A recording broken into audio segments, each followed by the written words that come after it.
Hey friends, good morning, and I hope all of you are keeping good. You're taking care of your physical, emotional, and spiritual health, staying indoors, eating nutritious food, exercising, of course, taking care of your body in so many ways, and spending time in doing the things that you love the most. Well, this COVID wave has once again forced us to withdraw from the external world physically. Of course, we are all connected to each other, to our friends, to our loved ones through phone calls, video calls, FaceTime, and so many other things, mails and all. Even a lot of us are doing online online jobs. I'm doing online consulting and so on and so forth. But yes, once again, we are all surrounded by insecurity, surrounded by fear, uh, anxiety, and so many other different emotions which can actually bring us reeling down. Because the moment uh, we pick up our we pick up a phone, we realize that some of our close friends or our relatives or their families are down with COVID, or somebody needs oxygen, somebody is not finding a bed in the hospital, and so on and so forth. So you know what, it can really create a lot of imbalance in our own emotional well-being. So today, as I was journaling, yes, I am in a habit of journaling every day, writing down my gratitude and other things that I wish to write down in my journal or in my gratitude book. So today I was doing, and I felt, wow, this is a wonderful way. You can also release all your emotions, all the pent up things, or it also has so many therapeutic benefits. Of course, across the world, psychologists and people swear by its benefits. I'm sure you must have either heard or read about the Diary of Annie Frank. How beautifully that young girl has written. One can literally recreate the entire scene or the entire situation that Annie Frank was in. So today I want to talk about the art of journaling, writing or penning down your thoughts. Yeah. So let us look at the advantages of journaling or writing down your diary, as you may call it, or I call it my thoughts, my life. Yeah. So the first and the most important, benefit of journaling is it is a very big present moment reminder. Yeah. Writing your thoughts is a powerful way to bring, now your mind to right here and right now. Generally, whenever we are in a situation, we are thinking of a solution. So our mind is all across the place. We are thinking of so many possibilities. Okay, this, I will say this, the other person will say this will happen, then this will happen. And then we sort of, are all over the place. We are thinking of so many realities which might never actually happen, which might never come into existence, right? Yet it generates our stress hormones, which can hamper your body at so many levels. They can trigger your fight and flight response. So when you get down to writing, it helps you narrow down to things and situations as they are. Many times, this itself provides you solutions to the problems that you might have literally, blown up in your mind. We actually come back to something called as here and now. We realize that we are probably thinking about so many things that do not really exist, or the outcomes that might not really happen. Yeah, that is the first point. The second is an emotional checkpoint. The moment you start writing down the experience or whatever you've been going through, you become aware of your feelings, because when you are writing down, you are using words, not only the feelings, the sensations in the body, but you're trying to give words to it.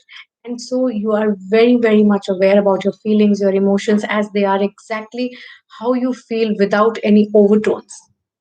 So you might have started writing down, when you start writing down, you might have been in a very agitated space, very angry, very upset, very dejected, whatever, right? But when you start writing down, you see that slowly those spikes disappear. And as you continue to write, you are able to filter down to the basic feeling that you are feeling at the time. Because, a lot of feelings are masked, and we are not able to see the real cause, the real feeling. What is it that is bothering us? What is it that is irking us? The third important point is it improves our communication.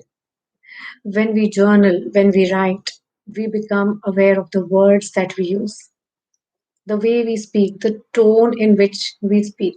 We also become aware of the impact that these words or our tone must have had on the other person. Yeah.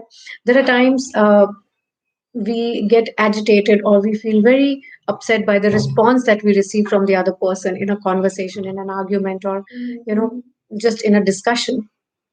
At that moment we probably do not realize that we might have used a word, or our tonal quality or our body language would have been in a certain manner that prompted the other person to say something, or maybe the other person was trying to say something which you were not able to gauge or you were not able to understand. So we become aware of our own communication and expression. The next time we communicate in a much more aware fashion. The fourth benefit of journaling is letting go. The best part of journaling, I feel, is that it allows you to put things in perspective. There are times when we give too much of importance to certain things in our life, which later on we might feel, oh my God, had I just said it or had I just allowed it to happen, it would have been okay. Why did I take such a harsh stance? Why did I take such a strong decision? Right? And, you know, the things that you must have held on to or held people responsible for certain things in your life, or holding grudges against people, which we all do.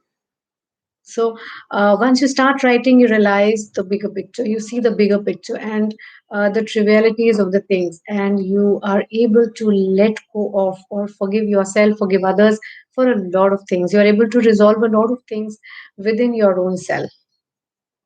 Yeah. And the final and the most important therapeutic value of journaling is that you start feeling grateful for so many blessings that you have in your life. It can be a tiny thing like having, like daily being able to have food, having friends, having your close family with you. You're not staying alone. You're not in a hostel. You're not, living in a guest house or a hotel. Having a warm bed, right? So many tiny things that you will be reminded every single day when you write down your gratitude journal, which of course I feel is a must for everyone who journal, because once you start writing the gratitude journal, you realize so many things, because it's not about only a house or a bed or food. You will also realize that there are so many things, so many people who are supporting you in this. There is a milkman who comes at your doorstep. There are the vegetables which are delivered to you, the iron guy who is coming and helping you, with your clothes. So many things. So gratitude is one of the most important part of journaling. You realize your blessings, you start counting your blessings, and the moment you start counting your blessings, you start feeling joyful and thankful once again, so close to the divine energy, close to God. Yeah. I identify with what Carol Ryder says. He says that we are responsible for creating the moments of joy in our lives. Isn't it true, friends? The sun rises every single day. But if we want to watch the sunrise, we have to decide. We have to get up in the morning and go for that hike, reach that point from where we wish to enjoy the sunrise. So, journaling is a choice. Whatever you decide to feel is your choice. I hope this life has been beneficial for you. Do start journaling in COVID times. I know these are difficult times, but if every day we are reminded of so many things that we are blessed with, so many blessings in our life, I'm sure it will help us tide through these trying times. Not only COVID times, maybe any trying times that we ever face in our life. I'm Dr. Aditi Bhatnagar, and I'm sharing a piece of my life with you. I hope you also start journaling and enjoy this journey. Bye bye. Have a great day.